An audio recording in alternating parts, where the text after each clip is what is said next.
ओम नमः शिवाय। श्री शिव महापुराण रुद्र संहिता पार्वती खंड 48वां अध्याय। ब्रह्मा जी बोले, इसी समय वहाँ गर्गाचार्य से प्रेरित हो मेना सहित हिमवान कन्यादान करने हेतु उद्यत हुए। उस समय वस्त्र तथा आभूषणों से शोभित महाभागा मैना सोने का कलश लेकर पति हिमवान के दाहिने भाग में बैठ गई। तत्पश्चात पुरोहित के सहित हिमालय ने प्रसन्न होकर पाद्य आदि से और वस्त्र चंदन तथा आभूषण से उन वर का वर्ण किया। इसके बाद हिमालय ने ब्राह्मणों से कहा, अब कन्यादान का यह समय उपस्थित हो गया है, अतः आप लोग संकल्प के लिए तिथि आदि का उच्चारण कीजिए।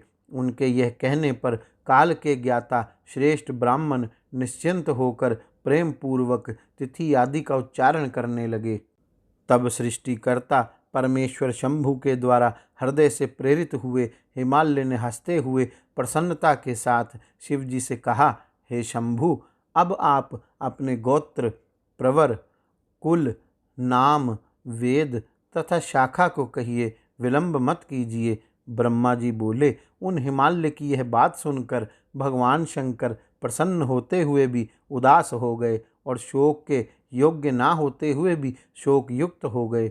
उस समय श्रेष्ठ देवताओं, मुनियों, गंधर्वों, यक्षों तथा सिद्धों ने जब शंकर को निरुत्तर मुख देखा, तब हे नारद, आपने सुंदर हास्य किया। हे नारद, उस समय ब्रह्मवेत्ता तथा शिवजी में आसक्त चित्त वाले आपने शिवजी के द्वारा मन से प्रेरित होकर वीणा बजाई। उस समय पर्वतराज विष्णु, मैंने, देवताओं तथा सभी मुनियों ने आप बुद्धिमान को ऐसा करने से हठपूर्वक रोका, किंतु जब शिवजी की इच्छा से आप नहीं माने, तब पुनः हिमालय ने आपसे कहा, इस समय आप वीणा मत बजाइए।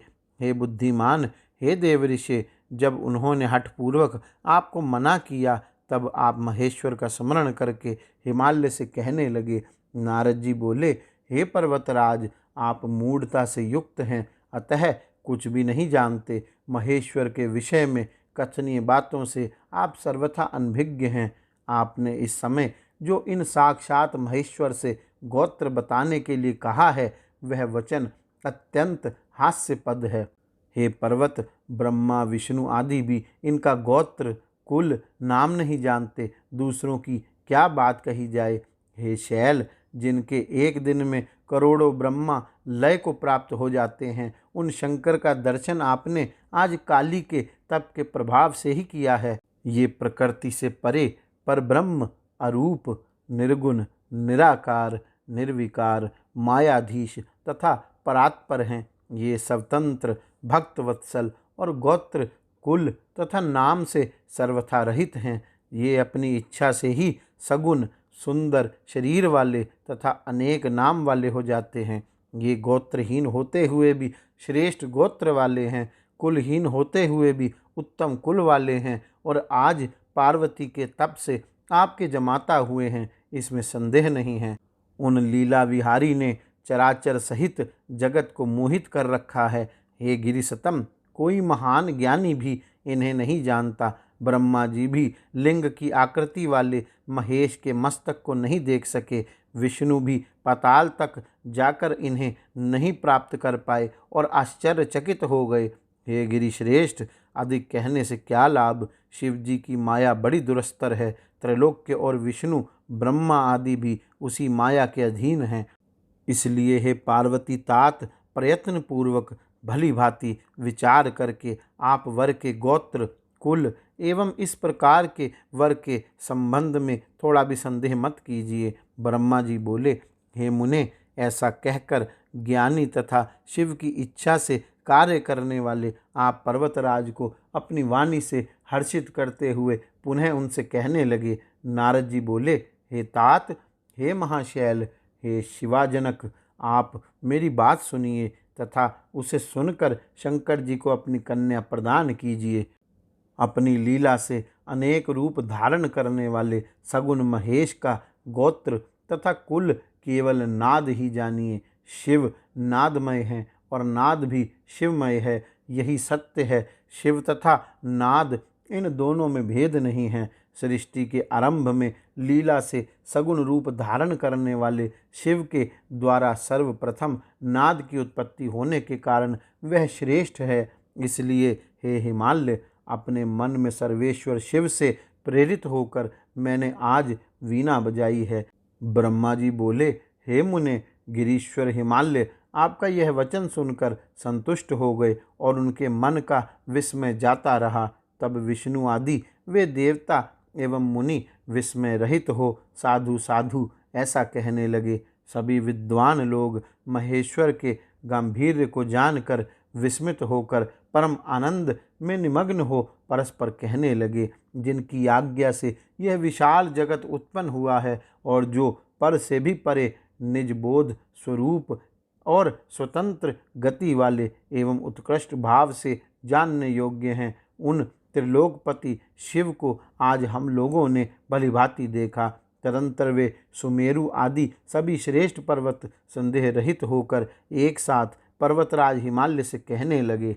पर्वत बोले, हे शैलराज, अब आप कन्यादान करने के लिए समुद्धत हो जाइए। विवाद से क्या लाभ? ऐसा करने से निश्चय ही आपके कार्य में बाधा होगी। हम लोग सत्य कहते हैं, अब आपको विचार नहीं करना चाहिए, अतः आप शिव को कन्या प्रदान कीजिए। ब्रह्मा जी बोले, उन सुहृदों की वह बात सुनकर विधि से प्रेरित होकर हिमालय ने शिव को अपनी कन्या का दान कर दिया।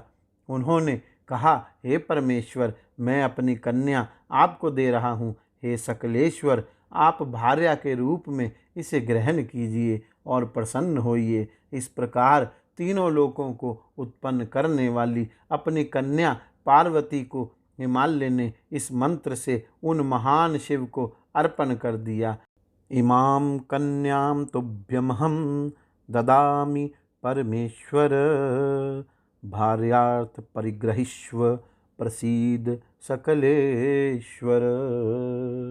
इस प्रकार पार्वती का हाथ शिवजी के हाथ में रखकर वे हिमालय मन में बहुत प्रसन्न हुए, मानो उन्होंने इच्छा रूपी महासागर को पार कर लिया हो।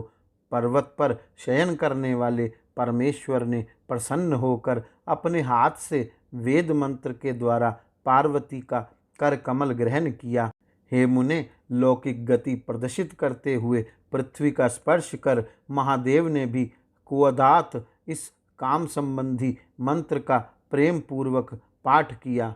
उस समय सर्वत्र आनंददायक महान उत्सव होने लगा और स्वर्ग, भूमि तथा अंतरिक्ष में तीव्र जय ध्वनि होने लगी। सभी लोगों ने अत्यंत प्रसन्न होकर साधु शब्द तथा नमः शब्द का उच्चारण किया। गंधर्वगण प्रीतिपूर्वक गान करने लगे तथा अप्सराएं नाचने लगी। हिमालय के नगर के लोग भी अपने मन में परम आनंद का अनुभव करने लगे। उस समय महान उत्सव के साथ परम मंगल मनाया जाने लगा। मैं विष्णु, इंद्र, देवता एवं सभी मुनिगण अत्यंत हर्षित हुए और सभी के मुख कमल खिल उठे। उसके बाद उन शैलराज हिमालय ने अति प्रसन्न होकर कन्यादान की यथोचित सांगता शिव को प्रदान की। तत्पश्चात उनके बंधुजनों ने भक्तिपूर्वक भली भांति पार्वती का पूजन कर शिवजी को विधि विधान से अनेक प्रकार के उत्तम द्रव्य प्रदान किए। हे मुनीश्वर, हिमालय ने भी प्रसन्नचित्त होकर पार्वती तथा शिव की प्रसन्नता के लिए अनेक प्रकार के द्रव्य दिए। उन्होंने उपहार स्वरूप नाना प्रकार के रत्न एवं उत्तम रत्नों से जड़े हुए विविध पात्र प्रदान किए। हे मुने, उन्होंने 1,00,000 सुसज्जित गायें, सजे सजाए 100 घोड़े, नाना रत्नों से विभूषित 1,00,000 अनुरागिनी दासियां दी और 1 करोड़ हाथी तथा स्वर्ण जटित एवं उत्तम रत्नों से निर्मित रथ प्रदान किए। इस प्रकार परमेश्वर शिव को विधि पूर्वक अपनी पुत्री शिवा गिरिजा को प्रदान करके हिमालय कृतार्थ हो गए। तत्पश्चात पर्वतराज ने हाथ जोड़कर श्रेष्ठ वाणी में माध्य नंदिनी शाखा में कहे गए स्तोत्र से परमेश्वर की स्तुति की। इसके बाद वेदज्ञ हिमालय की आज्ञा पाकर मुनियों ने अति प्रसन्न होकर शिवा के सिर पर अभिषेक किया और देवताओं के नाम का उच्चारण कर पर्युक्षण विधि संपन्न की। हे मुने, उस समय परम आनंद उत्पन्न करने वाला महोत्सव हुआ। इस प्रकार श्री शिव महापुराण के अंतर्गत द्वितीय रुद्र संहिता के तृतीय पार्वती खंड में कन्यादान वर्णन नामक 48वां अध्याय पूर्ण हुआ। गौरी शंकर भगवान की जय। ओम नमः शिवाय।